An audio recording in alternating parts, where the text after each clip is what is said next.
নবীর কাছে বলবেন। হযরতে আলী কারিমুল্লাহ যেমনি গিয়েছেন বাবা, হযরতে আলী যেমনি গিয়েছে দেখছেন নবীর চতুর্দিক দিয়ে সাহাবায়ে কেরামরা যেন বসে রয়েছে, আল্লাহর নবীর পাশে যেন সাহাবায়ে কেরামরা বসে রয়েছে, তার পাশে যেন হযরতে উমর ফারুক বসে রয়েছে। জোরে বলুন সুবহানাল্লাহ।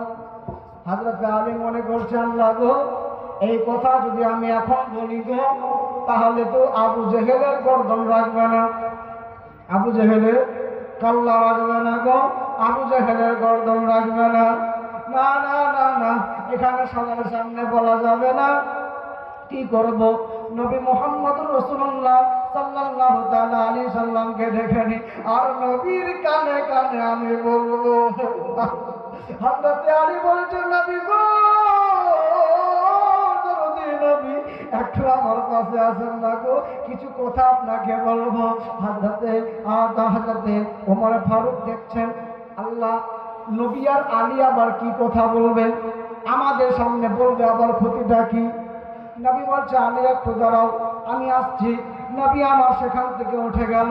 হযরত ওমর বলছে আলী ভাই, কি কথা তুমি বলতে চাও গো, কি তুমি বলবা বলো, আমার সামনে বলো, বলো কি হবে আমাদের সামনে বলো। বলছে না না না, আপনার সামনে বলা যাবে না, আপনার সামনে বলা যাবে না। নবী আমার চলে আসলেন হযরতে আলীর সামনে।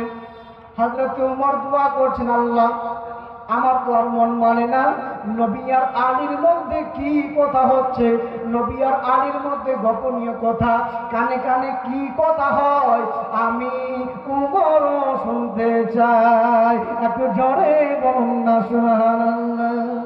আমি ওমরও ওই কণ্ঠের আওয়াজটা আমিও একটু শুনতে চাই, কি বলতে চাই। এটা কি? দরদি নবী আর হযরতে আলী এই গল্প করছেন যে ওই কেদখানার মধ্যে বন্দী করে দিয়েছেন।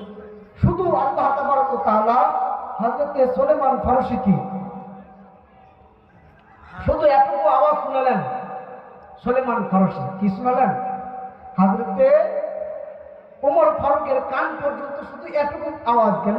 সুলাইমান ফারসি যেমনি গেছে, হযরত ওমর বলছে ইয়া রাসূলুল্লাহ কি হয়েছে সুলাইমান ফারসি, কি হলো?